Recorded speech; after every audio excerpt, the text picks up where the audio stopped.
بسم الله الرحمن الرحیم. درنو قدرمنو لیدونکو السلام علیکم ورحمت الله وبرکاته.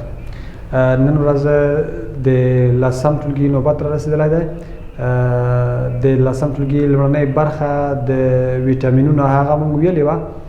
زه هیله منم چې تاسو به تعقیب کړې وي. هغه په شخمو کې د منحل ویټامینونو برخه وه. نن په اوبو کې د منحل ویټامینونو باندې بحث کوو. په اوبو کې د منحل ویټامینونو تعریف او په شخمو کې د منحل ویټامینونو تعریف هم کړی و. دا چې په اوبو کې د منحل ویټامینونو هغه تشریح پاتې وه، نو نن په اوبو کې د منحل ویټامینونو پر تشریح باندې خبرې کوو.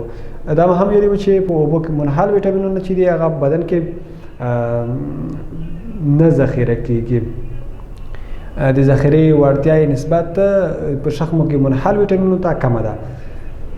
راځو لومړی ویټامین بی یو ته.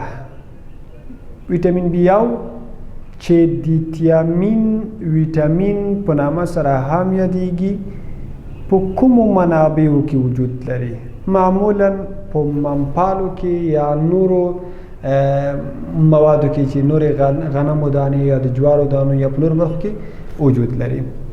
همدا ډول سره د دغې ویټامین بی یو دنده مسؤلیت د کاربوهایډریټو په متابولیزم کې ده. یو موږ ویلي وو چې کاربوهایډریټ یا قندونه هغه په بدن کې د انرژۍ د مهمو منابعو څخه دي. کله چې دا کاربوهایډریټ یا قندونه تجزیه کیږي، د میتابولیزم اعمال په هغې باندې ترسره کیږي، نو په هغه کې ویټامین بی یو مهم رول ادا کوي. همدا ډول د زړه او اعصابو په دندو کې هم مرسته کوي. زړه چې کوم دندې مسؤلیتونه سرته رسوي، اعصاب چې کومې دندې مسؤلیتونه سرته رسوي، د اعصابو په فعالیت او د زړه په فعالیت کې مهم رول ادا کوي. که چیرته دغه ویټامین بی یو په بدن کې کموالی احساس شي، کومې ستونزې به رامنځته کړي؟ د بیری بیری ناروغۍ لامل بشي. بیری بیری ناروغي داسې هم لیکل کیږي په انګلیسي باندې.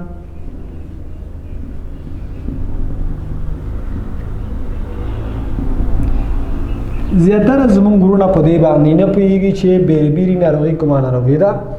دلیل دا ده چې د بیری بیری ناروغۍ هغه وضاحت، هغه تفصیل هغه په څه کې نه ده شوی، هغه په کتاب کې د لسم صنف په کتاب کې نه ده شوی.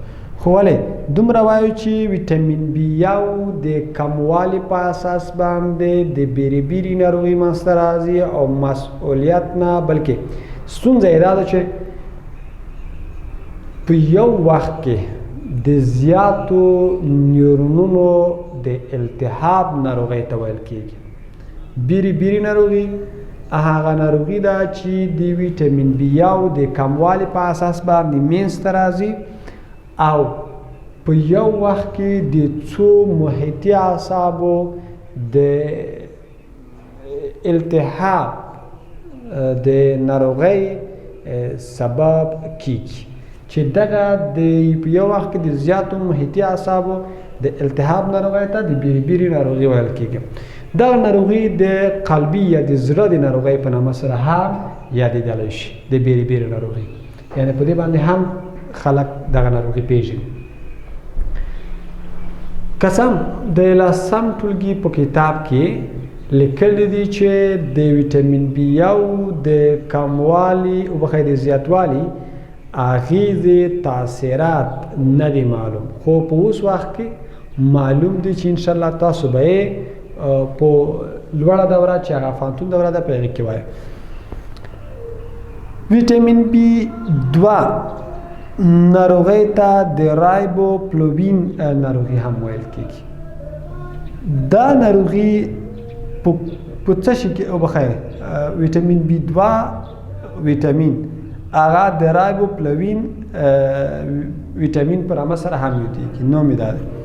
په کومو منابعو کې وجود لري؟ په لبنیاتو کې د ویټامین بی دوه شتون لیدل شوی دی، په غوښه کې، په هګۍ کې، په سابو کې. دا هغه خوراکونه دي چې دا د ویټامین بی دوه لرونکي دي. دندې په بدن کې د میتابولیزم د اعمالو کې مرسته کول دي. میتابولیزم عمل سرته رسیږي په هغه کې ویټامین B2 مرسته کوي. د پوستکي د صحت د پوستکي په سلامتیا کې رول لري. د انساجو د ترمیم پر وخت باندې ویټامین B2 مرسته کوي. که کموالی احساس شي په بدن کې، یعنی هغه کافي هغه معینې ټاکلې معیاري اندازې څخه ویټامین B2 په بدن کې کم شي، نو د پوستکي ناروغي به منځته راوړي. د پوستکي د ناروغۍ د رامنځته کېدو سبب کېږي. او بیا یې هم زیاتوالی لامل نه دی معلوم، او بخیر هغه زیاتوالی ناروغۍ نه دی معلومې شوي. که چېرته بدن کې زیات شي، کومې ستونزې به منځته راوړي. ویټامین B3 چې د نیاسین ویټامین په نامه سره هم یادېږي، دا ویټامین B3 چې د نیاسین په نامه سره یادېږي په دغې منابعو کې موجود لري. په غوزانو کې، په غوښه کې، په کچالو کې، په سره بانجانو کې دا ویټامین B3 وجود لري. دا هغه منابع دي چې په دې کې په زیات اندازه باندې دغه ویټامین B3 لیدل شوي دي یا شته. هغه دندې او مسؤلیتونه چې د ویټامین B3 یا د نیاسین ویټامین په واسطه باندې سرته رسیږي هغه دا دي: د پوستکي په سلامتیا کې د ویټامین B3 اهم او مهم رول دی. همدا ډول سره که چیرته کموالی احساس شي د دغې ویټامین B3 نو پیلیګرا ناروغي به منځته راوړي. پیلیګرا ناروغي بیا هم وایم چې دغه ناروغي بیا زموږ زیاتره وروڼه ځینې ښوونکي هم په دې کې ستونزه ځکه لري چې په کتاب کې د دې توضیح د دې وضاحت نه دی شوی. خو دومره وایو چې ویټامین B3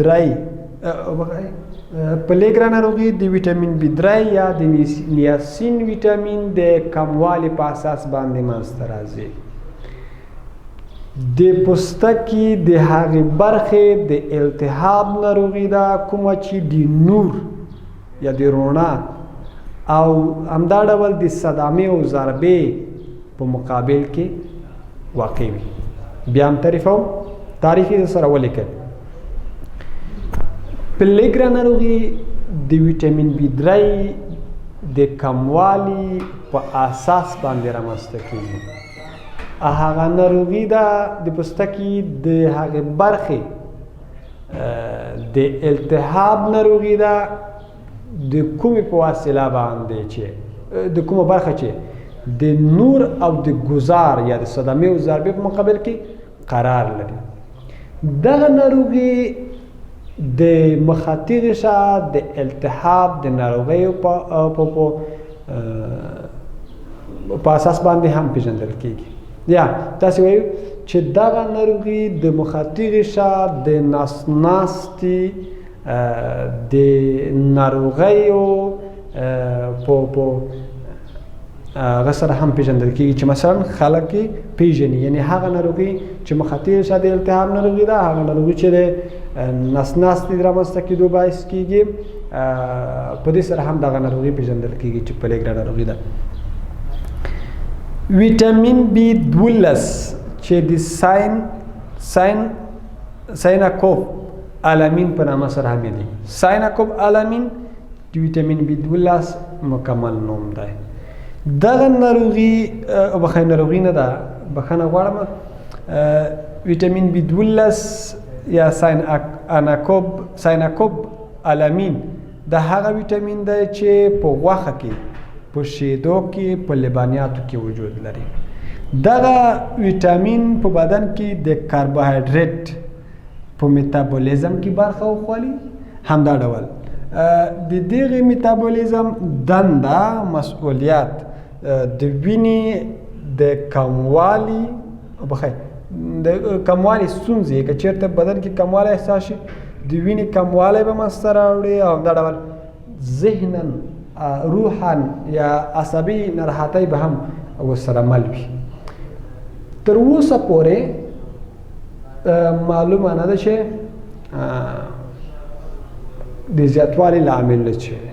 په بخښنې سره وړاندې د نیاسین ویټامین د هغې د زیاتوالي هغې د ځیګر د پښو او لاسونو پړسوب دی. یعنې که چېرته بدن کې د ویټامین B3 یا د نیاسین ویټامین زیات شي نو ځیګر ناروغي به منځته راوړي، د پښو او د لاسونو د پړسوب ناروغي به هم منځته راوړي. راځو ویټامین B6 ته چې پایرودوکسین په نامه سره هم یادېږي. دا ویټامین په غوښه کې، په کیله کې، په سابو کې وجود لري، معمولا په دغه منابعو کې وجود لري او مسؤلیت دنده مکلفیت د سرو حجراتو په جوړولو کې ده. د وینې د سرو کرویاتو په جوړولو کې دغه ویټامین B6 رول لري.